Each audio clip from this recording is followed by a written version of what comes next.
Então, a gente vai conversar rapidamente aqui sobre empresas data-driven, né? O uso da informação na era de dados. A gente, com certeza, né, quem estuda informática, quem estuda desenvolvimento de software ou está ligado em tecnologia já ouviu falar do conceito data-driven e como as empresas estão revolucionando sua natureza por conta da análise dos dados que são gerados dentro das próprias empresas e pelo network que vive ao redor delas. Eu vou começar rapidamente me apresentando. O meu nome é Gian Pasqualini. Hoje eu sou coordenador de tecnologia dentro da Senior Sistemas. Antes disso, eu fui arquiteto de software. Antes disso, eu fui analista. Antes disso, eu fui projetista. E antes disso, fui programador. Antes de ser programador, eu fui garçom, eu fui montador de móveis, eu fui fiscal de tributos. Eu fiz um bocado de coisa na vida antes de começar no mundo do software propriamente dito. Mas por conta da minha idade considerável, já tenho 20 anos aí quase de estrada dentro da área de desenvolvimento.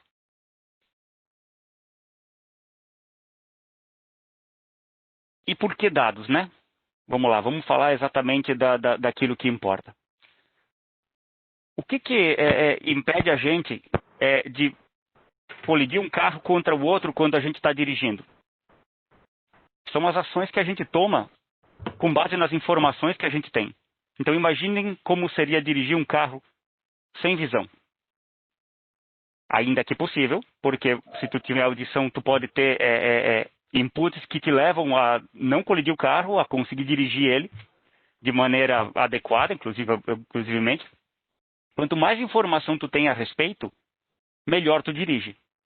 Melhor tu toma as decisões dentro do trânsito. Se tu souber que tu está a 100 km por hora e na curva seguinte uma criança com uma bicicleta vai atravessar a rua, tu pode parar bem antes.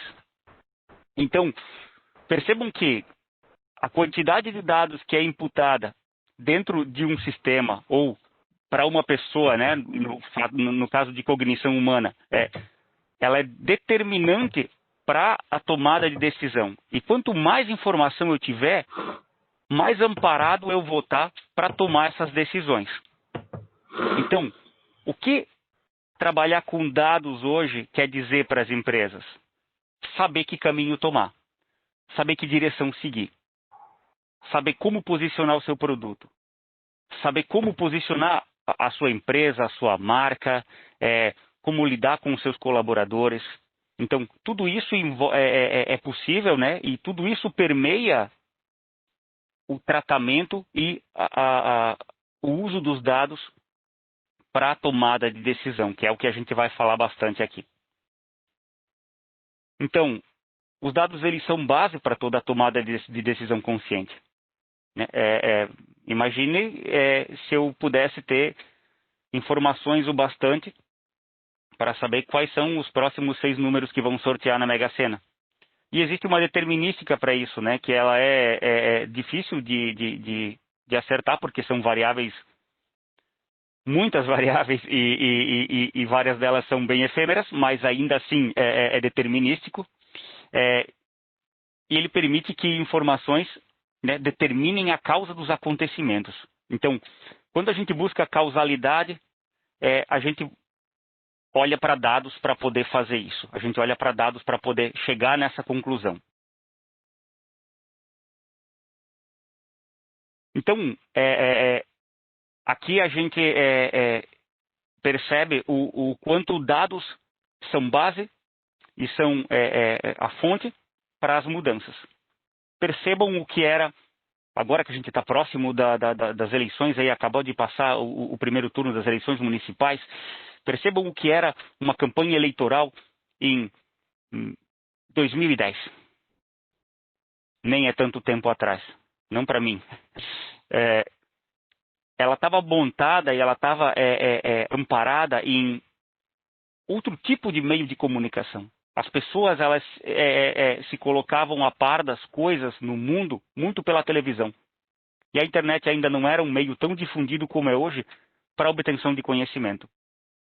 Por outro lado, os candidatos, eles trabalhavam com o que eles tinham, que era o quê? as pesquisas, o boca a boca, toda a gama de ferramentas que eles tinham naquele momento. Hoje em dia, um candidato posta alguma coisa na internet, numa rede social, e segundos depois ele já tem o feedback disso, ele já sabe se a maioria dos leitores dele gostaram, se não gostaram, se compartilharam, se estão de acordo com aquela ideia, se não estão.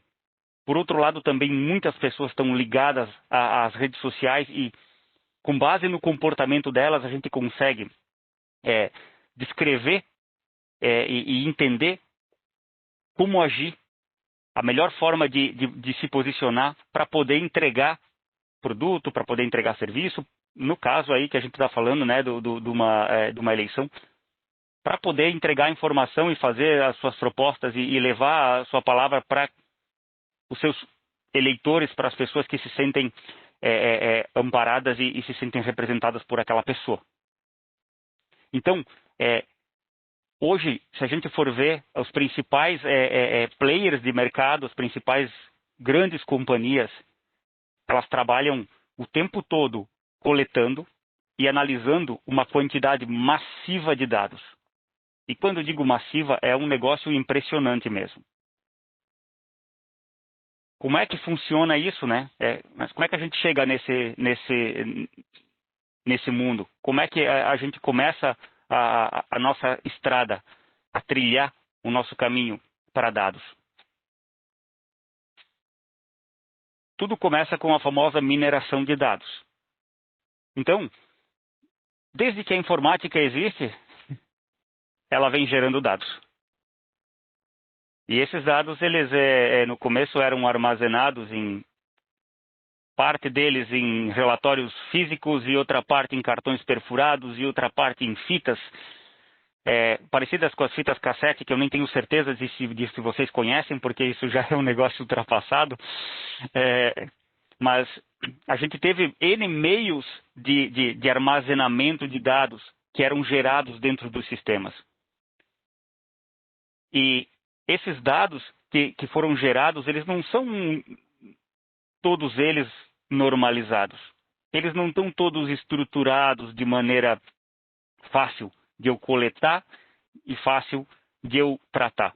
Então, a parte de mineração de dados é uma das partes principais da ciência de dados, porque ela está separando o que é importante para ti. Você está lá escolhendo os feijões bons daquilo que não te serve, daquilo que não é interessante para ti. E para que vocês saibam, assim, olha, montar hoje um pipeline de dados é ter um processo, criar um data lake. Eu posso dizer que eventualmente 67,5% do esforço, quase 70%, está em coletar esses dados e sanear esses dados. Então, hoje vocês, se pararem para analisar, vocês têm um bocado de dados já disponíveis para vocês trabalharem.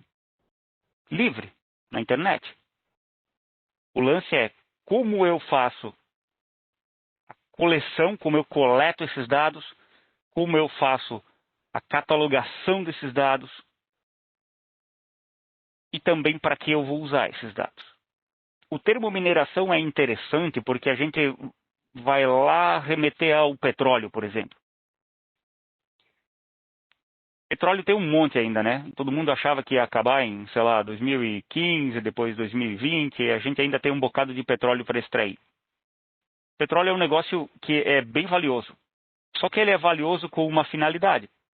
Se eu transformar ele em combustível, se eu transformar ele em plástico, se eu transformar ele em material base para tinta, ele tem valor. Se eu extrair o petróleo as is, como ele é, de lá do subsolo, e só trouxer ele para a superfície e deixar ele dentro de um barril, ele é o quê? Rejeito. Ele é algo que não é utilizável para nada. E com dados acontece muito isso também. Percebam que a gente gera muitos dados. Todas as interações, falando hoje, né, em 2020, todas as interações que acontecem entre as pessoas dentro de redes sociais e de sistemas, elas hoje de alguma forma são armazenadas. E tudo isso só tem valor se eu conseguir tratar isso de maneira adequada. Por quê? Imaginem que tudo isso tem que ficar armazenado em algum lugar. Se eu trouxer todos esses dados para o meu data lake, por exemplo, e não fizer nada com eles, isso vai ser o quê? Custo. Eu vou ter custo de storage, e não vai ser pouco storage, e a não ser que eu tenha um plano para esses dados, que eu saiba o que eu vou fazer, que eu tenha um objetivo, eu vou ter lá só um monte de informação e um passivo gigantesco do ponto de vista de custo.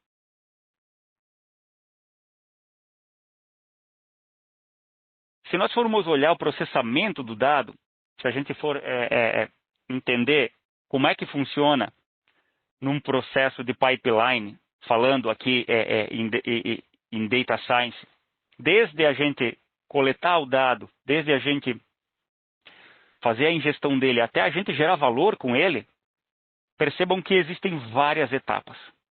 Isso aqui é um blueprint de um modelo conceitual de um pipeline de dados. E percebam quantas fases existem. A gente tem lá no começo a primeira fase, que é de data ingestion, que é a ingestão de dados, que está lá naquela fase de mineração. Então, nesse momento, eu tenho arquivos que não são estruturados. Bom, vocês já estão, acredito, há um tempo no curso, vocês já devem ter se deparado com arquivos em formato JSON, vocês devem ter se deparado com arquivos em formato CSV, em formato XML, em formato Parquet, quem sabe. E nem sempre esses dados eles estão saneados, estruturados, mas é ali que está o ouro. O ouro está no meio de toda aquela montanha de informação que a gente traz para dentro do pipeline. Então, a gente, num segundo momento, tem uma área que a gente chama de Transient Zone. Que é o quê? É o momento em que a gente traz isso para dentro da nossa infraestrutura. Então, aqui no Data Ingestion, normalmente o que a gente tem são agentes, né? São softwares que estão descentralizados. Estão lá na casa da pessoa, do cliente, dentro do banco, dentro da loja, e estão lá coletando essas informações à medida que elas acontecem. Na camada transient, a gente tem o quê? As informações dentro do nosso data lake. Mas ainda como elas são. Eu tenho lá o arquivos XML junto com arquivos JSON e tudo mais. A gente tem tudo misturado lá. Numa próxima camada que a gente chama de Raw Zone, a gente tem todos os dados catalogados e anonimizados. Por que anonimizados? Eu não sei se vocês ouviram falar, se não, vocês logo vão ouvir. A Lei Geral de Proteção de Dados, a LGPD, ela é um spin-off da GPDR, que é a Lei Europeia de Proteção de Dados. Então, isso aconteceu em nível mundial. O Brasil criou a sua versão dela. E ela trata de anonimização e de não uso de dados pessoais, né, sem o consentimento das pessoas. Então, eventualmente, esses dados que a gente está coletando lá atrás, eles têm o CPF da pessoa, o nome da pessoa, o endereço, e a gente não pode tratar isso de maneira não anonimizada dentro do processamento de um data lake, por exemplo. Então, aqui nessa camada RAW, a gente faz o quê? Cataloga as coisas para conseguir entender o que é endereço, o que é profissão, o que é... aqui tem um nome. Opa, o nome eu vou anonimizar. Aqui tem um CPF. O CPF consegue remeter a pessoa, eu vou anonimizar. Mas ainda a gente tem toda a estrutura plana. Passando da camada RAW, a gente vai para a Trusted Zone, onde a gente faz a qualidade e validação dos dados. Será que todos os registros que eu consegui de pessoa têm, por exemplo, endereço, que é o que eu preciso? Imaginem o seguinte, eu quero criar um mapa de número de pessoas, de profissionais por região do Brasil. Então eu tenho que saber qual que é a profissão, eu não posso saber quem é, porque tem que estar anonimizado, e eu tenho que saber onde ela mora, onde ela vive, onde ela trabalha. Então, imaginem que num dos registros não tem endereço, ele já não serve para mim, então eu tenho que descartar ele. Então, nessa camada trusted, é isso que a gente faz. A gente faz o saneamento dos dados, do ponto de vista de manter qualidade. Da camada trusted para frente, a gente tem o que a gente chama de refined zone. Por quê? Porque normalmente essa camada trusted aqui, ela ainda tem uma quantidade absurda de dados. Imaginem, por exemplo, que eu esteja tratando arquivos do e-social, que levam as informações dos colaboradores e dos trabalhadores para o governo federal. São milhões e milhões de eventos acontecendo a todo momento. Demissão, admissão, pagamento mensal, aumento, transferência e assim por diante. E eu preciso, em algum momento, entregar isso lá naquela camadinha verde no final, lá que são os sistemas de consumo. Para mim conseguir fazer isso aí com aspectos não funcionais envolvidos, o que é o não funcional? É fazer com que ele responda no tempo que precisa responder, porque imagina que ele vai ter que escanear uma base de dados lá, né? Abstraindo um pouco, que tenha todos os colaboradores do Brasil, para poder entregar um somatório. E cada Jean, vez que eu... Oi? Desculpa só interromper, mas só para avisar que faltam 10 minutos, ok? Tudo bem, pode deixar. Então, essa camada de refinamento, ela faz o quê? Ela trata aspectos não funcionais para que a gente consiga levar para frente isso de maneira adequada. Para que a gente consiga entregar isso em custo adequado e latência principalmente adequada. Ela faz reduções, ela faz somatórios que eu vou usar lá nos sistemas que apresentam isso, que apresentam como um gráfico, que apresentam como uma mensagem na tela do sistema. Então percebam a quantidade de coisas que eu tenho que fazer dentre a obtenção do dado até a entrega dele.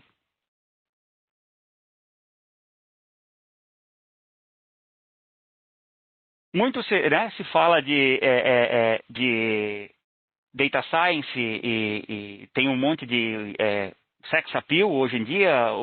As pessoas falam que quem trabalha com ciência de dados recebe mais do que um profissional, do que um programador comum que trabalha desenvolvendo aplicações. E o que eu quero mostrar para vocês com essa apresentação é que é 90% de esforço e 10% de inspiração. Então, uma das coisas que eu gostaria de mostrar para vocês aqui é como é que eu consigo chegar lá, né? Primeiro eu quis mostrar o contexto de o que é.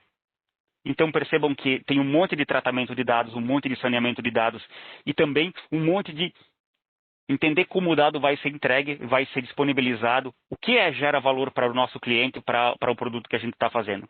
E o segundo é o quê? Como é que eu consigo entrar nesse mundo?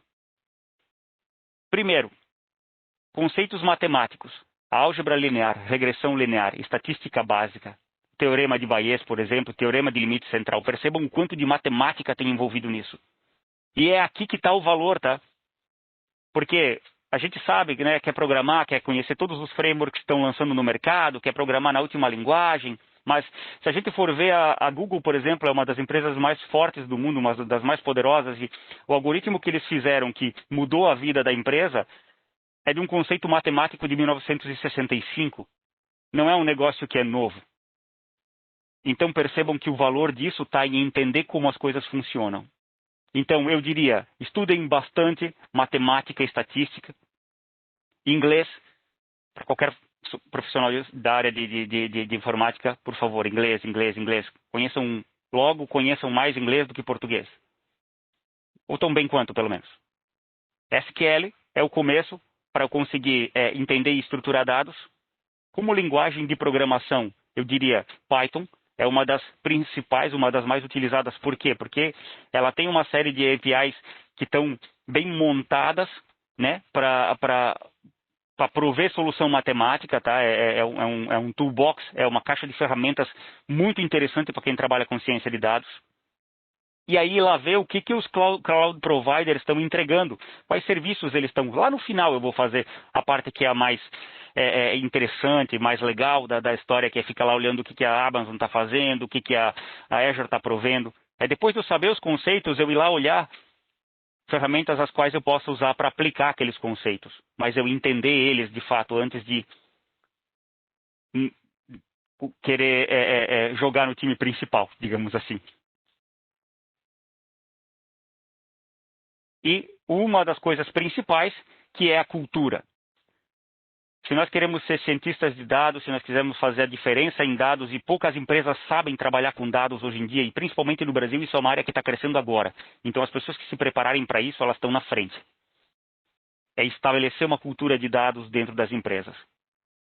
Isso passa por garantir o comprometimento dos executivos. A gente lá embaixo tem todo o dever de estar avisando as pessoas do autoboard da empresa, os gestores, de que isso é uma coisa importante e do quanto isso faz diferença na estratégia da empresa e dos produtos que ela tem.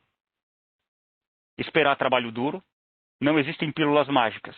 Aqui é o que eu quis mostrar com toda a parte de mineração e estrutura de um pipeline. Percebam que tem muito trabalho braçal, tem muito detalhe, muita coisa para se tratar, que a gente precisa trabalhar arduamente para conseguir chegar no dado de valor. A mineração é um negócio que cabe bastante com isso, porque quem busca ouro não acha ouro assim aos montes, né? O pessoal fica lá trabalhando um monte para conseguir eventualmente achar uma pepita no fim do dia, e é assim com dados também, eventualmente. Estabeleça expectativas realistas, não metas inalcançáveis.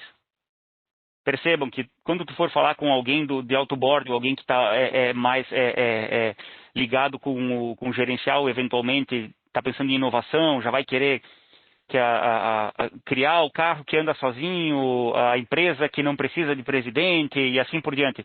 E a gente tem que começar com as coisas alcançáveis, a gente tem que usar a inteligência artificial como inteligência amplificada. Faça progressos constantemente e espere por falhas no início da jornada. Isso aqui é parte do processo de aprendizado. E como eu falei, a cultura ainda não é tão estabelecida dentro do Brasil, principalmente. Então, espere por falhas, vão acontecer. E aprenda com a experiência dos outros. Existem outros países, outras organizações que já foram para frente com isso. Vai atrás de case, vê simpósio, vê webinar e assim por diante. Tenta não tropeçar nas pedras que os outros já identificaram. E mantenha uma visão de longo prazo e espere uma jornada. Isso aqui trabalhar com dados é um processo contínuo. Não é um negócio que a gente faz, magicamente a empresa é data-driven no dia seguinte e todo mundo sai ficando milionário. As coisas elas acontecem aos poucos e a gente precisa criar uma cultura. Essa que é o principal diferencial. Rapidamente, eu sei que é pouco tempo, eu quis resumir bastante, mas essa é a minha contribuição. Muito obrigado para vocês, e se tiverem questões é só fazer. Eu não sei se a gente tem tempo para isso, se não, fica aí o meu e-mail, e vocês podem me mandar e-mails aí se quiserem dicas e tudo mais, a gente conversa. Beleza? Muito obrigado. Bom dia. Muito obrigada pela ótima palestra, né? A gente tem um tempo bem curtinho, porque são várias palestras durante a manhã, mas você deixou seu contato, né? Então, muito obrigada. E agora eu peço, então, a todos os colegas que estão na sala, mas que não estão inscritos na próxima palestra, né, dessa sala, que então possam ir, né, fazer essa movimentação para outra sala, né? Saiam dessa sala e vão para outra sala, ok? Podem sair dessa sala, né, da sala 4, caso a sua palestra não for na sala 4, a segunda palestra ali, ok? Obrigada, então, a todos, né, e mais uma vez, obrigada, Jean. Eu que agradeço.